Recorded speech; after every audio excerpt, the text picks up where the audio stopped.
All right, guys, today we're going to be using synthetic division, but we're going to extend it just a little bit. So I have this polynomial right here, and it says that this right here, this binomial, x plus 4, is a factor. And so the way we're going to look at this is I'm going to take this polynomial and divide it by this binomial to get the other factors. And so the first step is going to be to take that binomial and set it equal to 0 and solve for x. And that's the number I'm going to be using with synthetic division. So before I start synthetic division, I'm going to check to make sure every single term is accounted for. So I'm going to look at the highest degree, it's 3. I need to make sure every single exponent below that is accounted for. So I have x cubed, x squared, x, and so we're good to go. So I'm going to take -4, and then I'm going to take every single coefficient. So I get 1, 1, -16, and -16. So because x plus 4 is a factor, I should get a remainder of 0. And so that's what the factor theorem is all about. If you do synthetic division and you get a remainder of 0, that means that that is in fact a factor. And so I'm going to bring down this first term, which is 1, and then I'm going to do a series of multiplying and adding, multiplying and adding. So -4 times 1 is -4. Add those together. -4 times -3 is 12. Add those together. -4 times -4 is a positive 16, and lo and behold, we get a remainder of 0. So when I write what's left over, the polynomial that's left over, I'm going to always start with one exponent, one less than the exponent that I started with. So this becomes 1x squared, or just x squared, minus 3x, minus 4. And I can continue factoring from here. You can use factor by grouping if you remember that better. If you remember, there is a shortcut to this type of factoring if the coefficient of the square term is 1. And so this can easily be factored into x minus 4 times x plus 1. And if you do not know that shortcut, that's okay. Just go ahead and pause the video and factor this by grouping.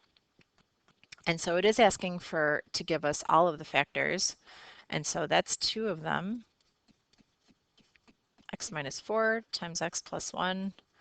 And then they already gave us the third factor. So these are all of the factors of this polynomial. So if you multiply all of these together, you would end up with the polynomial that we started with. I'm going to go ahead and walk you through the next example as well. I want you to look at this a little bit differently. So it gives us a factor of this polynomial. And so if you remember, we had something like this a little bit earlier in the year.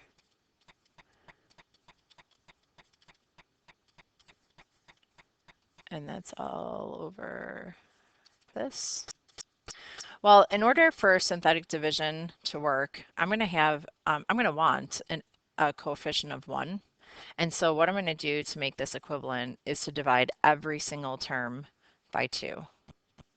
So I'm going to take everything in the numerator and divide it by 2, and I'm going to take everything in the denominator and divide it by 2. So literally every single term. And so that's going to give me 2 over 2, which is just 1. It's going to give me x cubed plus 7 halves x squared minus 53 halves times x minus 14 all over x plus 1/2.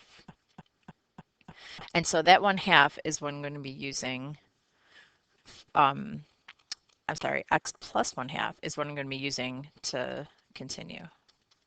So I'm going to set that equal to 0, solve for x. And so I have -1/2, and now I'm going to take the coefficient of every term in the new polynomial that I came up with here. So this is going to be 1, 7 halves, -53 halves, and -14. Don't be afraid of fractions. You can go ahead and use your calculator. You could also just turn this into a decimal if that's easier. So I'm going to bring down this 1 and then multiply and add, multiply and add. So I have -1/2 here. That gives me 7/2 minus 1/2, which is 6/2, which is 3. Multiply those two together. That gives me -3/2. And so I'm going to add these two together. That's going to be -56/2, which would be -28.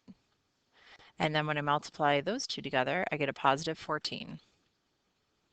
Add those together, I get a remainder of 0, which is what I want.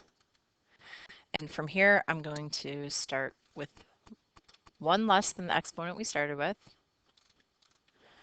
And so this is going to be x squared plus 3x minus 28. So this can certainly be factored from here. And so this becomes x plus 7 times x minus 4. And again, if you don't remember the shortcut, go ahead and factor by grouping, and you'll see that we do in fact get those two factors. And so if it's asking us for all of the factors, it would be x plus 7 x minus 4 times x minus 4 times what we started with, which was 2x plus 1.